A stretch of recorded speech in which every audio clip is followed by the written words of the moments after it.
conseiller municipal à la ville de Nantes, notamment chargé de la coopération internationale et des relations avec les associations impliquées en matière de solidarité internationale.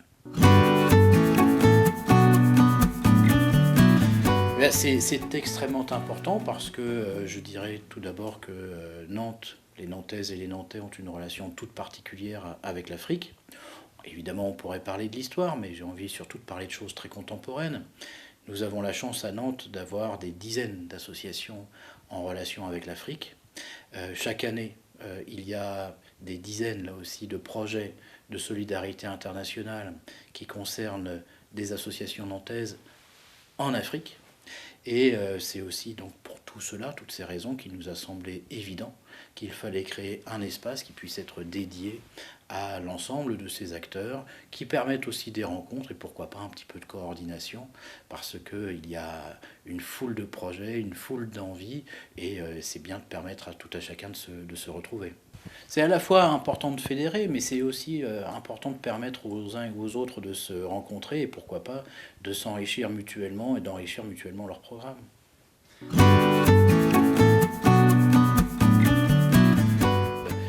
C'est la mise à disposition ou plutôt l'animation de cet espace par la Maison de l'Afrique.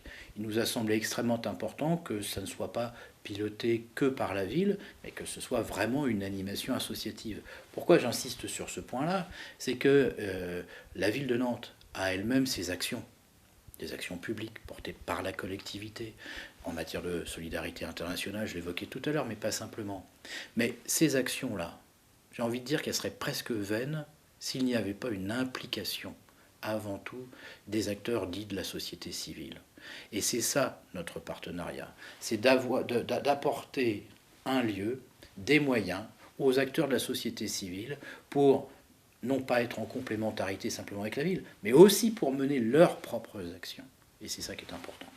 Et il ne faut pas que ce soit uniquement porté par la puissance publique. Il faut aussi permettre en parfaite autonomie, et c'est là aussi très clairement inscrit dans notre convention, permettre en parfaite autonomie aux projets associatifs de se créer, de se développer seuls.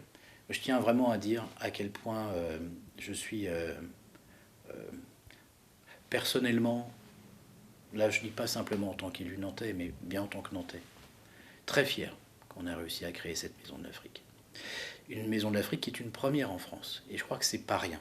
Je crois que c'est un vrai symbole important, et je suis aussi très très fier que, certes la ville ait donné ses moyens, mais que les associations, que les Nantaises et les Nantais qui s'impliquent dans ce projet se soient donné les moyens de la réussite.